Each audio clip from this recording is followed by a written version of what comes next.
இந்த தங்கம் எனக்கு வேணுமா அப்படின்னு ரிஷபராசி நினைக்காது. ஏன்னா இந்த தங்கம் நான் பெற்ற தங்கங்களுக்கு வேணுமே அப்படின்னு நினைக்கக்கூடிய ஒரு ராசி ரிஷபராசி. இப்படிப்பட்ட அழகுக்கு அழகு சேர்க்கக்கூடிய ஆபரணத்தை கூட பாசம்னு வந்ததுக்கு அப்புறம் தியாகத்தால் இழக்கக்கூடிய ஒரு ராசி ரிஷபராசி. அதிகமா அடுத்தவர்களுக்கு நகையை கடன் வச்சு கொடுத்து தான் வட்டி கட்டி தன்னுடைய உழைப்பை வட்டியாவே கட்டிக்கிட்டு இருக்கக்கூடிய ஒரு ராசி ரிஷபராசி. வீட்டுக்கார தொழில் பண்றேன்னு கேட்டாருங்க, அல்லது மனைவிக்கு ஏதோ உடல்நிலை சரியில்லைங்க அப்படின்னு சொல்லி தன்னுடைய கணவன் மனைவி பந்தத்தால் அந்த நகையை இழக்க வேண்டிய நிர்பந்தத்தை, நகையால குடும்பத்துல பெரிய அவமானங்களை சந்திக்கக்கூடிய ஒரு ராசி ரிஷபராசி. முதல்ல துவக்கமாக உங்கள்கிட்ட எவ்வளவு காசு சேருதோ ஒரு 1/2 கிராம் நான் சொல்ற நாள்ல போய் வாங்கி பாருங்களேன். தங்கம் வாங்கிட்டு வந்ததுக்கு அப்புறம் வீட்டுல வைப்பதற்கு ஒரு சூப்பரான வழிமுறைகள் இருக்கு. ஏற்கனவே நகையை அடகு வச்சிருப்பாங்கல்ல, இப்போ அந்த நகையை மீட்கிறதுக்கும் நாள் இருக்குல்ல சார், அதை சொல்லுங்க. நகையை நீங்க மீட்பதற்கு உரிய நேரத்துல போய் மீட்டு வரணும். வைக்கும் போதே நீங்க போய் சனிக்கிழமைகள்ல வச்சிடக்கூடாது. கிழமைகளில் ரிஷபராசிக்காரர்கள் வைத்த நகையை மீட்பது என்பது அரிது அரிது அரிது. அப்படி நீங்க வச்சிருந்தீங்கன்னா அதற்கு பிராயச்சித்தமா. வணக்கம் சார். வணக்கம். குரு வாழ்க, குருவே துணை. எல்லாருக்குமே தங்கம் வாங்கணும் அப்படிங்கிற ஒரு ஆசை இருக்கும். ரிஷபராசினியர்கள் மட்டும் இல்லை, எல்லா ராசிக்காரர்களுக்கும். ஆனால் இந்த ரிஷபராசினியர்கள் இவங்க இந்த தங்கத்தின் மேலே எப்படியெல்லாம் இவங்க ஆசையை வைப்பாங்க, அதே மாதிரி தங்கம் வாங்குறதுக்கு நாள் இருக்கிற மாதிரி தங்கத்தை மீட்பதற்கும் நாள் இருக்குது அப்படின்னு சொல்லியிருக்கீங்க. அதை பற்றியும் நம்ம பேச போகிறோம். அதுக்கு முன்னாடி இவங்களுடைய ஆசைகள் எப்படியெல்லாம் வைப்பாங்க அப்படிங்கிறத சொல்லுங்கள். நிச்சயமா அடகு வச்ச நகையை மீட்கிறதுக்கு கூட நீங்கள் சொன்ன மாதிரி நாள் கிழமைகள்லாம் இருக்குது. அதுக்கு முறையாக பணத்தை எடுத்து வச்சு சேவிங்ஸ் பண்ணோம்னா நிச்சயமா அடகு வைத்த நகையை மீட்க முடியும். அதாவது ரிஷபராசிக்காரர்கள் சுக்கிர பகவானை அம்சமாக பெற்றவர்கள். இவர்களுடைய ராசிநாதன் சுக்கிரனுடைய தயவு இல்லைன்னு வச்சுக்கோங்களேன். ரொம்ப பேர் இப்போ கழுத்துல இந்த நகையெல்லாம் போட்டுக்கிட்டு அழகா அப்படி இருக்கிறாங்கல்ல, பெண்களும் சரி ஆண்களும் சரி, இந்த ஆபரணங்கள்லாம் அணிவிக்கிறோம்ல, இதெல்லாம் சுக்கிர பகவானுடைய தயவு இல்லைன்னா எல்லாரும் தங்க கட்டியத்தான் பாக்கெட்ல வச்சுட்டு தெரியணும். ஏன்னா அது செயினாக, அது அழகான ஆபரணமாக வடிவமைத்து ஒரு அழகுக்கு அழகு சேர்ப்பதே சுக்கிரனுடைய வேலை தாங்க. ஆக ரிஷபராசிக்காரர்களுக்கு தங்கம் என்பதே ஒரு அழகுக்கு இன்னொரு அழகு சேர்க்கிற மாதிரி தான். அவங்க இயல்பாகவே தன்னை கோல்டே இல்லைனாலும் கூட அந்த ஓல்டு தெரியாமல் இருக்கக்கூடிய ஒரு ராசி ரிஷபராசி. அவங்கள்ட்ட பார்த்தீங்கன்னு சொன்னால் எப்பயுமே அந்த இளமை, அது வயதானவர்கள் கூட அந்த என்ன பாக்கெட்டில் காசு இருக்குதோ இல்லையோ சீப்பு இல்லாத பெரியவர்களை நான் பார்த்ததே கிடையாது. எப்பயுமே தன்னை பளிச்சுன்னு வச்சுக்கணும், சுத்தமாக இருக்கணும், வாசனையாக இருக்கணும், நறுமணத்தோடு இருக்கணும் அப்படின்னு நினைக்கக்கூடிய ஒரு ரிஷபராசி இந்த தங்கத்தை அடைவதற்கு உண்மையிலேயே கொடுப்பனை உள்ள ஒரு ராசியா அப்படின்னு பார்த்தோன்னா, இவர்கள் ராசிக்கு குரு பகவான். ஏன் குருவை சொல்றேன் நான்? அவர் தான் மன்னவன் பொன்னவன், தங்கத்திற்கான காரக கிரகம் குரு. அதை அணிகிறதுக்கு, அது ஆபரணமாக இருக்கிறதுக்கு, அதை லக்ஸரி அனுபவிக்கிறதுக்கு சுக்கிரனுடைய தயவு இருக்கக்கூடிய ஒரு ராசியாக இருந்தாலும் கூட அந்த தங்கம் சேர்ந்தா தானே அதை அனுபவிக்க முடியும். அதற்குரிய காரக கிரகமான குரு பகவான் இவர்களுடைய ராசிக்கு அஷ்டமாதிபதியாக லாபாதிபதியாகவும் வருகிறார். அதனால என்னதான் அழகுக்கான ப்ராப்பர்ட்டி தங்கமாக இருந்தாலும் கூட ரிஷபராசிக்காரர்கள் ஒரு சேவிங்ஸ் மனநிலையிலேயே எப்பயுமே இருப்பாங்க. இது என் குடும்பத்துக்காக, என்னுடைய எதிர்கால தேவைக்காக, என் குழந்தையினுடைய படிப்புக்காக, என் பொண்ணுனுடைய கல்யாணத்திற்காக அப்படின்னு சொல்லிட்டு இந்த தங்கத்தை ஒரு சேவிங்ஸ் ப்ராப்பர்ட்டியாக பார்க்கக்கூடிய ஒரு ராசின்னு எடுத்துக்கிட்டோம்னா அது ரிஷபராசி. அழகுக்கு முக்கியத்துவம் கொடுக்குற மாதிரியே இவர்கள் தன்னுடைய தங்கத்தை ஒரு முக்கியமான தன்னுடைய குடும்பத்திற்கு ஒரு அரணாக பார்க்கக்கூடிய ஒரு ராசி அப்படின்னு சொன்னோம்னா அது ரிஷபராசி தான். அவர்களுக்கு இந்த குரு படுத்துகிற பாடு இருக்கே, ஏன்னா இது தேவகுரு அசுரகுருவினுடைய ராசிக்கு என்ன பண்ண போகிறார் அப்படின்னு பார்த்தா, நம்மளுக்கு அந்த சுக்கிராச்சாரியார் தான் போய் குருவோட வீட்டில் மீனத்தில் உச்சமே பெறுகிறார். அதே நேரத்தில் குருவோட மற்றொரு வீடான தனுசு ராசியில் தான் பூராட நட்சத்திரத்தினுடைய 4 பாதங்களும் சுக்கிர பகவானுடைய நட்சத்திரத்தில் 3 நட்சத்திரத்தில் 4 பாதமும் அங்கே போய் இருக்கு. ஆக ஐயா, நீங்கள் எங்களை விட்டுட்டு போனாலும் நாங்கள் உங்களை விட்டுட்டு போக மாட்டோம். உங்கள் வீட்டில் நச்சுன்னு நங்கூரம் போட்டு உட்காந்துருக்குறோம். அதனால் தங்கத்தை அனுபவிக்கிறதுக்கு முழு பொறுப்பு எங்களுக்கு இருக்குது, முழு யோகிதை இருக்குது, முழு அருகதை இருக்குன்னு சொல்லக்கூடிய ஒரு ராசி ரிஷபராசி. ஆனால் அந்த குரு என்ன பண்ணுவார் அப்படின்னு கேட்டிங்கன்னா, நீ என்ன வேணாலும் என் வீட்டில் இருந்துக்க, ஆனால் நான் தசாநாதனா நெகட்டிவாக உட்காந்து ஒரு மாதிரி திசையை நடத்த ஆரம்பித்தேன் அப்படின்னு சொன்னால் படாத பாடு இந்த தங்கத்தை வச்சு உங்களை படுத்தி விடுவேன் அப்படின்னு சொல்லக்கூடிய நிலையை குரு பகவான் இவர்களுக்கு ஏற்படுத்துவார். ஒரு பக்கம் தங்கத்தை சேவிங்ஸாக பார்க்குறது, ஒரு பக்கம் தங்கத்தை அடைவதற்கு போராடுறது, ஒரு பக்கம் அடைஞ்ச தங்கத்தை காப்பாற்றுறதுக்கு கஷ்டப்படுறது, அதுக்கப்புறம் அந்த தங்கத்தை வச்சே வீட்டில் பிரச்சனைகள் உருவாகிறது. இத்தனை பிரச்சனைகளையும் ரிஷபராசிக்காரர்கள் தங்கத்தால் அனுபவிப்பதற்கு சில தசாபுத்திகளே காரணமாக அமையும். இவ்வளோ சேவிங்ஸ் மைண்டில் இருக்கக்கூடிய ரிஷபராசினியர்கள் கண்டிப்பாக இருக்கக்கூடிய தங்கத்தை நல்லா பாதுகாப்பாக தான் வச்சுருப்பாங்க. இருந்தாலும் கூட ஏதோ ஒரு கட்டத்தில் அந்த இழந்துடுறாங்க, இல்லை அடகு வைக்கிறாங்க அப்படின்னா குரு இவங்களை எந்த அளவுக்கு பாடுபடுத்துறாரு சார்? நிச்சயமா, அதாவது நிறைய பாதுகாப்பு, எதிர்கால கனவுகள், எதிர்கால திட்டத்திற்காக வைத்திருக்கக்கூடிய ரிஷபராசிக்காரர்களுக்கு குரு அஷ்டமாதிபதியாக இவங்களுடைய பாக்கியஸ்தானம்னு சொல்லக்கூடிய ரிஷபத்திற்கு 9ஆம் இடத்துல வந்து நீச்சம் என்ற நிலையை பெறுறார். அப்போ அதை அனுபவிக்கிறதுல நிறையா பிரச்சனை இருக்குங்க, தடைகள் இருக்குது அப்படின்னு தான் நம்ம சொல்கிறோம். இதில் வேற இன்னும் வந்து என்னன்னு கேட்டிங்கன்னா, அந்த குருவினுடைய நட்சத்திரம் இருக்கக்கூடிய இடங்கள் எல்லாம் இவர்களுக்கு பிரச்சனையாக இருக்கும். ரிஷபத்திற்கு வந்து குரு பகவானுடைய நட்சத்திரம் மிதுன ராசிலையும் இருக்குது, தனஸ்தானத்தில் இருக்குது, குடும்பஸ்தானத்தில் இருக்குது. குடும்பத்தில் இருக்கிறவர்களுக்காக இவங்கள்ட்ட வந்து 10 பைசா செலவு பண்ணக்கூடாது, சிக்கனமாக இருக்கணும். தனக்காக, நான் அடுத்தவர்களுக்காக சொல்ல, தனக்காக ஒரு தேவையை வந்து குறைச்சிக்கிட்டு, தனக்கு செலவினங்களை குறைச்சிக்கிட்டு, ஒரு சேர்த்து சேர்த்து சேர்த்து சேர்த்து குருவி போல சேர்த்து ஒரு நகை நட்டை வாங்கி சேர்க்கக்கூடிய ரிஷபராசிக்காரர்கள் இவங்கள்ட்ட ஒரு விஷயத்தை வந்து வாங்கணும், இந்த நகையை வாங்கணும் அப்படின்னா குரு ஒரு டிராமா பண்ணுவார். 2ஆம் இடத்தில் குடும்பஸ்தானத்தில் குரு பகவானுடைய நட்சத்திரம் புனர்பூச நட்சத்திரம் இருப்பதனால அந்த குரு என்ன பாடுபடுத்துவார்னா, இவங்களை வந்து குடும்பத்துக்குள்ளேயே ஒரு குழப்பங்களை உண்டு பண்ணி நிறைய வந்து படிப்பு, குழந்தைகள் சம்பந்தப்பட்ட விஷயங்கள்ல அந்த நகையை வைக்கிற மாதிரி ஒரு சூழ்நிலையை உருவாக்குவார். அடுத்து 3ஆம் இடத்தில் கடகத்தில் குருவினுடைய நட்சத்திரம் புனர்பூச நட்சத்திரம் ஒரு பாதம் இருப்பதனால அந்த 3ஆம் இடங்கிறது சகோதர பந்தம். என் சகோதரனுக்கு கொடுக்குறேன், சகோதரிக்கு கொடுக்குறேன், குடும்பத்தில் இருக்கிறவங்களுக்கு நான் எடுத்து கொடுக்குறேன், அவங்களுடைய கல்யாணத்துக்கு உதவு பண்ணுறேன், அண்ணன் பிள்ளைக்கு கல்யாணம், என் தங்கச்சி பிள்ளை கல்யாணம், சீட்டு போட்ட காசு எடுத்து அவங்களுக்கு நகை வாங்கி கொடுக்குறேன், என் நகையை கழட்டி கொடுக்குறேன், அந்த பிள்ளை போய் நல்லா இருக்கட்டும், நல்லா இருந்தது அப்புறம் எனக்கு கொடுப்பாங்கல்ல அப்படின்னு சொல்லி ஒரு சூழ்நிலையை, இக்கட்டான தருணத்தை குரு உருவாக்குவார். அடுத்து குருவினுடைய நட்சத்திரம்னு சொல்லக்கூடிய அந்த விசாக நட்சத்திரம் அப்படின்னு சொல்லும்போது உங்களுக்கு துலாம் ராசியில் இருக்கும், ரிஷப ராசிக்கு 6ஆம் இடத்துல இருக்கும். அதிகமாக அடுத்தவர்களுக்கு நகையை கடன் வச்சு கொடுத்து தான் வட்டி கட்டி தன்னுடைய உழைப்பை வட்டியாகவே கட்டிக்கிட்டு இருக்கக்கூடிய ஒரு ராசி ரிஷபராசி. ஏன்னா துலாத்தில் வந்து சுக்கிரனுடைய வீட்டில் இருக்கனால கல்யாண காரியங்களுக்கும் சுபகாரியங்களுக்கும், கல்யாணத்துக்கு வந்து நகை இல்லைன்னா கல்யாணம் நின்று போயிருமே அப்படின்ற ஒரு செய்தி இவர்களுக்கு காதில் கேட்டாலே இவர்கள் மனசு வந்து தூங்கவே தூங்காது. ஐயோ நம்மகிட்ட இருக்கே கொடுத்துருவோமே, ஒரு 2 பவுன் ஒரு 5 பவுன் 10 பவுன்னால ஒரு கல்யாணம் நிற்க வேணாமே, பத்தாக்குறைக்கு நம்ம கொடுப்போமே அப்படின்னு நினச்சி அதீத கடனில் இந்த குரு பகவான் ரிஷபராசிக்காரர்களை துலாத்தில் அவருடைய நட்சத்திரம் இருப்பதனால உருவாக்குறார். பத்தாக்குறைக்கு அதனுடைய பாதம் விருச்சகத்திலையும் உங்களுக்கு கடந்திருக்கிறதுனால, ராசிக்கு 7ஆம் இடமா இருக்கிறதுனால வரும்போது நிறைய நகை போட்டுட்டு வந்தேங்க. வீட்டில் அப்பா சேர்த்த காசுங்க, அண்ணன் கஷ்டப்பட்டு உழைத்து 5 வருஷமா 6 வருஷமா கஷ்டப்பட்டு குடும்பமே சேர்ந்து கஷ்டப்பட்டு உருவாக்கின நகையை வந்ததுக்கப்புறம் வீட்டுக்காரர் தொழில் பண்ணுறேன்னு கேட்டாருங்க, அல்லது மனைவிக்கு வந்து ஏதோ உடல்நிலை சரியில்லைங்க அப்படின்னு சொல்லி தன்னுடைய கணவன் மனைவி பந்தத்தால் அந்த நகையை இழக்க வேண்டிய நிர்பந்தத்தை 7ஆம் இடத்திலும் குருவினுடைய நட்சத்திரம் இருப்பதனால இவர்களுக்கு உருவாக்குவார். அடுத்து புரட்டாதி நட்சத்திரம்னு சொல்லக்கூடிய குரு பகவானுடைய மற்றொரு நட்சத்திரம் கும்பத்திலையும் மீனத்திலையும் பரவி இருக்கு. ரிஷப ராசிக்கு 10ஆம் இடத்துல தொழில் ஸ்தானத்தில் இருக்கு. பார்த்து பார்த்து சிக்கனமாக செலவு செய்து குருவி போல் சேர்த்த காசை ஒரு தொழில் பண்ணுறேங்கிற பேரில் ரிஷபராசிக்காரர்கள் தங்க நகையை இழப்பார்கள். அல்லது அந்த தங்க நகையை இழப்பதற்காக யாரோ ஒருத்தர் தொழில் பார்ட்னராக வருவார். ரிஷபராசி இயற்கையிலேயே ஆடை ஆபரண பிரியர்களாக இருக்கும்போது நீங்கள் நல்லா தொழில் பண்ணுங்க, இந்த நகையை வச்சு தொழில் பண்ணுங்க, இதை பண்ணுங்க, நகையை வச்சு என்கிட்ட பார்ட்னராக வாங்க அப்படின்ற மாதிரி ஒரு சூழ்நிலை வரும். இவங்களும் நகையை கழட்டி கொடுத்துருவாங்க. தன்னுடைய பெயரில் வைக்காமல் கூட அடுத்தவர்களுடைய பெயரில் வைத்து ஏமாறக்கூடிய ஒரு ராசி ரிஷபராசி. பிள்ளை தானே கேட்குது, அப்பா தானே கேட்குறாங்க, அண்ணன் தானே கேட்குறாங்க, நகையவே எடுத்து கொடுத்துறது. அவங்க வந்து எவ்வளவுக்கு வைக்கிறாங்க, என்ன வைக்கிறாங்க, வட்டியை கட்டுறாங்களா, எதுவுமே ரிஷபராசிக்காரர்கள் கண்ணுக்கு வந்து காதுக்கு வந்து வராத அளவிற்கு அவங்களும் நடந்துக்குவாங்க. இவங்களுக்கும் அதை வந்து கேட்டுட்டா எங்க ஈகோ கிளாஸ் ஆயிருமோ, எங்க வருத்தப்படுவாங்களோ அப்படின்னு சொல்லி தன்னுடைய சேமித்த பணத்தை உறவுகளால் இழக்கக்கூடிய ஒரு ராசி ரிஷபராசி. அடுத்து வந்து பத்தாக்குறைக்கு சுக்கிர பகவான் போய் உச்சமடையக்கூடிய மீன ராசியிலையும் அந்த புரட்டாதி நட்சத்திரம் லாபஸ்தானத்தில் இருப்பதனால லாபம் கிடைக்கணும்னு நினைச்சு தொழிலில் போட்டு நஷ்டத்தை அனுபவித்து அந்த நஷ்டத்தால் நகையும் திருப்ப முடியாம நகையும் இழக்கக்கூடிய ஒரு சூழ்நிலையை குரு இவர்களுக்கு உருவாக்குவார். காலச்சக்கரத்திற்கு மேஷத்திற்கு 4ஆம் இடம் என்று சொல்லக்கூடிய சுகஸ்தானத்திலே குரு உச்சம் பெற்று அஷ்டமாதிபதி அஷ்டமஸ்தானத்திலே அட்டமஸ்தானத்தில் குரு உச்சம் பெறதுனால நகையால குடும்பத்தில் பெரிய அவமானங்களை சந்திக்கக்கூடிய ஒரு ராசி ரிஷபராசி. ஆக இத்தனை நிலைகளில் குரு இவர்களை படுத்தி எடுப்பார்.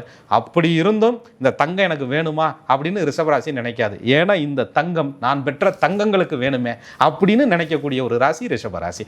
ஆகையினால இவங்க வந்து தங்கத்தை வந்து ஆபரணமாக மட்டும் இல்லாமல் இவங்கெல்லாம் வந்து ஒரு தங்கத்தை போட்டுட்டு சும்மா அப்படி ஒரு செல்ஃபி போட்டாலே ஹீரோயின்லாம் தோத்து போயிடணும். அந்த அளவுக்கு ரிஷபராசிக்காரர்கள் ஆடையிலும் நேர்த்தியாக இருப்பார்கள், ஆபரணங்களிலும் நேர்த்தியாக இருப்பார்கள். தங்கத்தை அணியும் போது அழகாக தெரிவார்கள், ஆண்களும் சரி பெண்களும் சரி.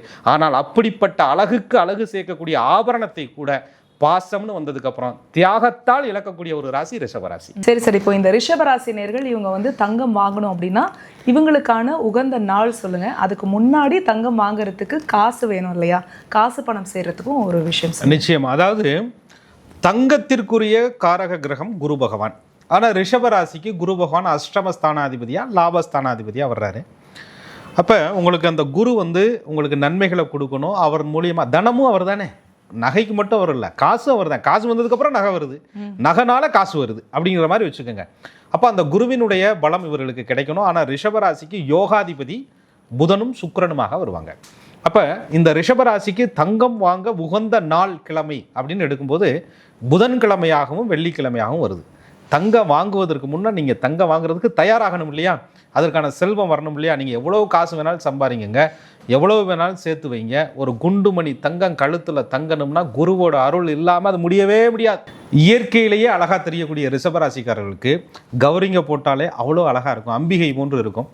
இதில் தங்கத்தை சேர்க்கும் பொழுது பேரழகாக தெரிவார்கள் அந்த ரிஷபராசிக்காரர்கள். அப்படி அந்த தங்கம் இவர்களை சோதிக்காமல் தங்கணும் அப்படின்னு சொன்னால் நான் சொல்லக்கூடிய நாளில், முன்னோர்கள் சொன்ன நாளில் முறையான பூஜைகளை செய்து நீங்கள் அந்த தங்கத்திற்கு தேவையான காசை சேர்க்க தொடங்கும் போது, முழு காசையும் சேர்க்க வேண்டாங்க, நான் சொல்கிற நாள் நட்சத்திரம் திதி கிழமையில் வந்து ₹1 நாணயத்தை நான் சொல்லும் விதமாக சேர்த்து வந்தாலே உங்களுக்கு தங்கம் வாங்குவதற்குண்டான பாக்கியங்களை குரு பகவானும் சுக்கிர பகவானும் கொடுக்கும். அது என்ன வழிபாடு சார், எப்படி பண்ணணும்? அதாவது சுக்கிர பகவான் குருவினுடைய வீட்டில் போய் உச்சம் பெறார். சுக்கிரனுக்குரிய நாள் வெள்ளிக்கிழமை. அந்த வெள்ளிக்கிழமையில் காலை பொழுதில் வரக்கூடிய 10 மணியிலிருந்து 10:30க்கான குருவினுடைய ஓரை காலம், அல்லது 5க்குடைய பூர்வ புண்ணியாதிபதி தனாதிபதி என்று சொல்லக்கூடிய புதன் பகவானுடைய நாளிலே காலை 9 to 10க்குள்ள வரக்கூடிய குரு பகவானுடைய ஓரை காலம். இந்த காலத்தில் ஒரு வெள்ளி கிணத்துல மஞ்சள் கிழங்கு, தாமரை இதழ், தேனை தொட்டு வைத்த ₹1 நாணயத்தை தொட்டுட்டு நீங்கள் உண்டியலில் வந்து காசை சேர்க்க ஆரம்பிக்கணும். தேனை தொட்டு வச்ச எறும்பு தான் சார் வந்துக்கிட்டு இருக்குது, தங்கம் வரலங்கப்படாது. ஏன்னு கேட்டிங்கன்னா சர்க்கரைப்பாகு இல்லாத தேனாக இருக்கணும். தேன் கிடைக்காத பட்சத்தில் துளசி தீர்த்தத்தில் தொட்டு நீங்கள் சேர்த்து வைக்கும்போது உங்களுக்கு அந்த ₹1 நீங்கள் அடி எடுத்து போடுங்க. போட்டதுக்கப்புறம் கொஞ்சம் கொஞ்சமாக உங்களுக்கு காசு வர்றதுக்கான சூழ்நிலைகள் உருவாகும். நீங்கள் யார்கிட்டயோ கொடுத்துருப்பீங்க. ஏன்னா ரிஷபராசி எப்பயுமே சேர்த்து வைக்கக்கூடிய ராசி. அங்கேக்கங்க சேர்த்து வச்சுட்டு எல்லாத்தையும் எடுக்கிறதுக்கு முடியாமல் ஒரு சிரமப்படக்கூடிய ஒரு ராசியாக இருக்கும். அல்லது அங்கேக்கங்க தியாகத்தால் கொடுத்து விட்டு வாங்க முடியாமல் ஒரு சிரமத்திற்குரிய ராசியாக இருக்கும். அப்படி சேர்க்க ஆரம்பிக்கும் போது இந்த தங்கம் சேர்ப்பதற்கு உண்டான சூழ்நிலையை தேவி வந்து உருவாக்கி கொடுப்பாங்க. அந்த தேவி தான் மகாலட்சுமி. அந்த காசு கொட்டக்கூடிய அந்த மகாலட்சுமியினுடைய திருவுருவ படத்தின் முன்னாடி இந்த வெள்ளி கிண்ணத்தை வச்சு, மஞ்சள் கிழங்கை வச்சு, தாமரை பூவை வச்சு, தேனில் தொட்ட ₹1 நாணயத்தை வச்சு பூஜையை தொடங்க ஆரம்பிக்கணும். தொடர்ச்சியாக வெள்ளிக்கிழமை தோறும் இதை செஞ்சுக்கிட்டே வரணும். மகாலட்சுமியினுடைய பரிபூரண அருள் கிடைத்து இவர்களுக்கு தங்கம் சேரும். சிறப்பு சார்.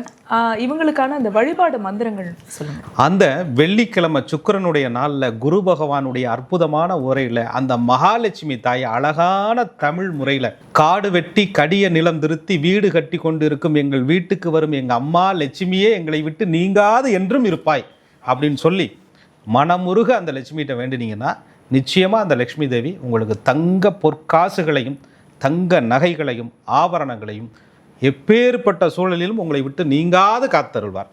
நிச்சயமா ரொம்ப அழகா இருக்கு. நீங்க சொன்ன மாதிரி தமிழ்ல நம்ம டிஸ்கிரிப்ஷன்லையும் கொடுத்துடலாம், கமெண்ட்ஸ்லையும் கொடுத்துடலாம். மக்கள் குறிப்பா ரிஷபராசினியர்கள் வந்து இது பார்த்து பயனடையட்டும். நிச்சயமா. சரி சார், நீங்க சொன்ன மாதிரியே வழிபாடு பண்ணியாச்சு, காசும் சேர்ந்துருச்சு. இப்போ தங்கம் வாங்கணும், அதற்கு உகந்த நாள் இந்த ரிஷபராசினியர்களுக்கு சொல்லுங்க. காசு சேர்க்கறது அப்படின்னு சொல்றது நீங்க பெரிய பணத்தை சேர்த்து பெரிய 10 சவரன் 100 சவரன்லாம் வாங்க வேண்டாம். முதல்ல துவக்கமாக உங்கள்கிட்ட எவ்வளோ காசு சேருதோ ஒரு 1/2 கிராம் நான் சொல்ற நாளில் போய் வாங்கி பாருங்களேன். அதாவது ரிஷபராசிக்காரர்கள் அந்த பாக்கிய பூர்வ புண்ணியாதிபதினு சொல்லக்கூடிய புதனுடைய அம்சம் பெற்ற புதன்கிழமைகளையும் வெள்ளிக்கிழமைகளையும், அதாவது சொல்லுவாங்க குளிகை காலத்தில் நீங்கள் ஒரு செயல் தொடங்குனா அது தொடர்ச்சியாக கண்டினியூ ஆகிட்டே இருக்கும் அப்படின்னு சொல்லுவாங்க. அந்த குளிகை நேரம் அப்படிங்கிறது புதன்கிழமைகளில் காலையில் 10:30 12க்குள்ளேயும் வெள்ளிக்கிழமை காலையில் 7:30 9 மணிக்குள்ளாகவும் வருது. அன்றைய நாள் வந்து உங்கள் நட்சத்திரத்துக்குரிய தாராபலன் அடிப்படையில் சிறப்பான நாளாக இருந்தால் இன்னும் சிறப்பு. எப்படி சொல்கிறேன் அப்படின்னா, கார்த்திகை நட்சத்திரம், ரோகிணி நட்சத்திரம், மிருகசீட நட்சத்திரத்தில் பிறந்திருப்பீங்க. இந்த நட்சத்திரத்திற்கு ஜென்ம நட்சத்திர நாளாக இல்லாமல், உங்களுடைய ஜென்ம நட்சத்திர நாளாக இல்லாமல் புதன்கிழமை வெள்ளிக்கிழமைகளாக இருந்து தாராபலன் அடிப்படையில் உங்கள் நட்சத்திரத்திற்கு தெய்வ அனுகூலம் தரக்கூடிய நட்சத்திர நாளாகவும் அமைந்து, அன்றைய நாள் முகூர்த்த நாளாகவும் அமைந்து, தங்கம் வாங்குவதற்கே உண்டான திதிகளாகவும் அமைந்து இருந்தால் இன்னும் கூடுதல் சிறப்பு. இவ்வளவையும் எங்களுக்கு அமையலைங்க, பார்க்க முடியல அப்படின்னு சொன்னால் இந்த குளிகை நேரத்தை நீங்கள் பயன்படுத்திக் கொள்வது நல்லது. நான் கூட நட்சத்திர சீரியஸ் வரிசையில் ஒவ்வொரு நட்சத்திரத்திற்கும் தெய்வ அனுகூலம் நட்சத்திரம், தனம் தரும் நட்சத்திரம்னு சொல்லிட்டு இருக்கோம். அதில் பார்த்தீங்கனாலே நட்சத்திர சீரியஸை நீங்கள் தொடர்ச்சியாக பார்த்தீங்கனாலே இந்த நாளெல்லாம் அதிலேயே தெளிவாக வந்துடும். அதனால நீங்கள் இதை பார்க்கறதுக்கு குழப்பமாக இருக்கிறவங்க இந்த குளிகை நேரத்தை பயன்படுத்திக்கிட்டு தங்கம் வாங்க போகலாம். சரி, காலையில் 7:30 to 9 கடை திறக்கலையே அப்படின்னா தங்கம் வாங்குவதற்கு உண்டான பணத்தை அந்த நேரத்தில் எடுத்து வைத்தாலே நலம். ஓ, சூப்பர். எனக்கு ஒரு டவுட் சார். இப்போ தாராபலன் இவ்வளோ விஷயங்கள் சொன்னீங்கல்ல, நீங்கள் சொன்ன மாதிரி இதெல்லாம் பார்க்க முடியலன்னா அப்போ ஜாதகம் பார்க்கும்போது அதில் இன்னும் நமக்கு அக்யூரேட்டாக தெரியும். ஜாதகத்தில் வந்து இப்போ நான் பொதுவாக ரிஷப ராசிக்கு 2ஆம் அதிபதி புதன் சுக்கிரன் சொல்கிறேன். உங்கள் லக்னத்திற்கு யோகாதிபதி யாருன்னு எடுத்து அதற்குரிய நாள் நட்சத்திரத்தையும் நம்ம வந்து முடிவு பண்ணிக்கலாம் அப்படின்னு இருக்கும். சரி சார், தங்கம் வாங்குறதுக்கு பணம் சேர்றதுக்கு வழி சொன்னீங்க, அதே மாதிரி தங்கம் வாங்குறதுக்கான உகந்த நாள் சொன்னீங்க, வழிபாடெல்லாம் சொன்னீங்க. சரி, வாங்கிட்டு வந்துட்டோம், ஆனால் எந்த காரணத்து கொண்டும் நாங்கள் வாங்கிட்டு வந்த தங்கம் எங்களை விட்டு போகாமல் இருக்கிறதுக்கு என்ன பண்ணணும்? இல்லை, அதாவது சுப விஷயங்களுக்காக வைக்கிறது பிரச்சனை இல்லை, வச்சது அப்படியே போயிடக்கூடாது இல்லையா? அதுக்கு தான் நம்ம என்ன சொல்கிறோன்னா, உங்களுக்கு அட்டம லாபாதிபதியாக குரு வர்றதுனால அவருடைய நட்சத்திரங்கள் இருக்கக்கூடிய இடங்களெல்லாம் உங்களுக்கு பிரச்சனையாக இருக்கிறதுனால தங்கம் வாங்கிட்டு வந்ததுக்கு அப்புறம் வீட்டில் வைப்பதற்கு ஒரு சூப்பரான வழிமுறைகள் இருக்குது. அதாவது வெள்ளி கிண்ணத்தில் பால் வைத்து அந்த பாலில் துளசி இலைகள் போட்டு இந்த தங்கத்தை வந்து லேசாக முழுசும் நினச்சிடாமல் லேசாக ஒரு துளி, அதை பேர் சுத்திப்படுத்துறது அப்படின்னு பேர். அப்படி சுத்திப்படுத்திட்டு அழகான ஒரு மரப்பெட்டி இல்லை, அவர்களுடைய நட்சத்திரத்திற்கு தகுந்த மாதிரி மரப்பலகைகளை தேர்வு பண்ணுவது என்பது உத்தமம். அப்படி இல்லை அப்படின்னு சொன்னால் இந்த சுக்கிரனுடைய அம்சம் பெற்ற இவர்கள் அந்த நகையோட ஒரு சந்தன குச்சியாவது அதனுடன் இணைத்து வைத்து நீங்கள் உங்கள் பூஜை அறையில் வைக்கும்போது ஒரு லட்சுமி ராட்சியம் கிடைக்கும். பூஜை அறையில் வச்சுட்டு மறந்துடக்கூடாது, எடுத்துக்கொண்ட பீரோவில் பத்திரமா வச்சுக்கணும், காணாமல் போயிடும். அதனால ஏன்னா களவு அதிகம் போகக்கூடிய ஒரு நிலையை ரிஷபராசிக்கு குரு பகவான் அதிகம் கொடுப்பார். வீட்டுக்குள்ளே இருக்கிற ஆள்னாலேயே நகையை இழந்துட்டாங்கன்னு சொல்லக்கூடிய ஒரு ராசி ரிஷபராசி. கூட இருக்கக்கூடிய ஒரு கல்யாண வீட்டில் அதிகமாக நகையை மிஸ் பண்ணுறது வந்து ரிஷபராசி. பஸ்ஸில் போயிட்டு இருந்தாங்க, கூட இருந்தாலுங்க நல்லா பேசிட்டு வந்தாருங்க, கழட்டிட்டு போயிட்டாங்க அப்படின்னு சொல்லக்கூடிய ஒரு சூழ்நிலையை குரு உருவாக்குவார். அதிகம் களவு திருட்டு போகும் என்பதால் இந்த ரிஷபராசிக்காரர்கள் நகையை பத்திரப்படுத்துவதற்கு மிக மெனக்கிட வேண்டும். சிறப்பு சார். ஏற்கனவே நகையை அடகு வச்சிருப்பாங்கல்ல, இப்போ அந்த நகையை வந்து மீட்கிறதுக்கும் நாள் இருக்குல்ல சார், அதை சொல்லுங்க. நிச்சயம். அதாவது தனக்கு சாதகமான நட்சத்திர நாளில் தேர்வு செய்வது என்பது சிறப்பு. அதே நேரத்தில் தன்னுடைய ராசியாதிபதி என்று சொல்லக்கூடிய சுக்கிர பகவானுடைய அம்சம் அந்த ரிஷபம் என்பது எருதை சொல்லக்கூடியது, நந்தியினுடைய அம்சம் பெற்ற ஒரு ராசி ரிஷபராசி. ஆக பிரதோஷ காலங்களிலே போய், ஏன்னா உங்களுக்கு சுகத்தை கொடுக்கணும்னா நாளுக்கு அதிபதியான சூரிய பகவானுடைய தயவு வேணும், அந்த சூரிய பகவானுடைய அம்சம் பெற்ற சிவபெருமானுடைய அருள் வேணும். உங்களுக்கு தனத்தை கொடுக்கறது 2 புதன் என்று சொல்லக்கூடிய மகாவிஷ்ணுடைய அம்சமாக இருந்தாலும் அந்த உங்களுக்கு எல்லா வீடு வாசல் ஆஸ்தி அந்தஸ்து வாகனம் அத்துணை நலனும் உங்களுக்கு கிடைக்கணும்னா சிவபெருமானுடைய அருளும் ரிஷபராசிக்காரர்களுக்கு வேணும்.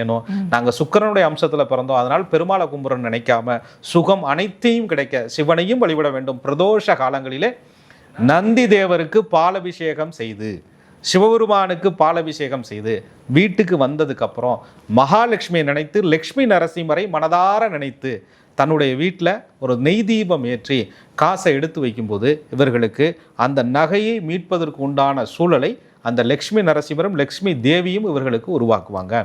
நகையை நீங்கள் மீட்பதற்கு உரிய நேரத்தில் போய் மீட்டு வரணும். வைக்கும்போதே நீங்கள் போய் சனிக்கிழமைகளில் வச்சிடக்கூடாது. ரிஷபராசிக்காரர்களுக்கு சனி யோகாதிபதி 9 பாக்கிய தொழில் ஸ்தானாதிபதியாக இருந்தாலும் ஸ்திரத்திற்கு பாதகாதிபதி என்ற அந்தஸ்தையும் பெறுவதால் சனிக்கிழமைகளில் ரிஷபராசிக்காரர்கள் வைத்த நகையை மீட்பது என்பது அரிது அரிது அரிது, மீட்கவே முடியாத அளவுக்கு ஒரு சூழ்நிலை இவர்களுக்கு வரும். ஆகையினால சனிக்கிழமைகளில் போய் நகையை அடமானம் வைக்கக்கூடாது. அப்படி நீங்கள் வச்சுருந்தீங்கன்னா அதற்கு பிராயச்சித்தமாக இந்த பிரதோஷ பூஜைகளை நீங்கள் தொடர்ச்சியாக செய்யும்போது நகையை மீட்பதற்கு உண்டான சூழ்நிலையை உங்களுக்கு உருவாக்கி கொடுக்கும். பொதுவாக தங்கம் வந்து களவு போகும், ஏன்னா அது வந்து ரொம்ப காஸ்ட்லியான ஒரு பொருள் அப்படிங்கிறதுனால. குறிப்பாக இந்த ரிஷபராசினியர்களுக்கு மிஸ் ஆகும், களவு போகும் அப்படின்னு சொன்னீங்கல்ல, அதுக்கு என்ன சார் பண்ணலாம்? திருஷ்டி அதிக பாதிப்புக்கு ரிஷபராசிக்காரர்கள் ஆளாகிறாங்க. அந்த திருஷ்டியை முதல் கண்ட்ரோல் பண்ணிக்கணும். அதுக்கப்புறம் என்ன பண்ணணும்னா, குரு உங்களுக்கு அட்டமாதிபதியாக வர்றாரு, அது மறைவு ஸ்தானம்னு பேர். வீட்டுக்குள்ளேயே வச்ச இடத்துல மறந்துடுறது, அல்லது யாராவது நெருங்கிய உறவுகள்கிட்ட கொடுத்துட்டு அதை வந்து அவங்கள்ட்ட வந்து இழந்துடுறது, இப்படிப்பட்ட சூழ்நிலைகள்லாம் சுய ஜாதகம் தான் காமிச்சு கொடுக்கும். குரு மட்டும் காரணம் கிடையாது. அந்த குருவை யார் பார்க்குறா, எந்த கிரகத்தோடு சேர்ந்திருக்கிறார், எந்த நட்சத்திரத்தில் இருக்கிறாருங்கிறத சுய ஜாதகம்தான் தேர்வு பண்ணும்.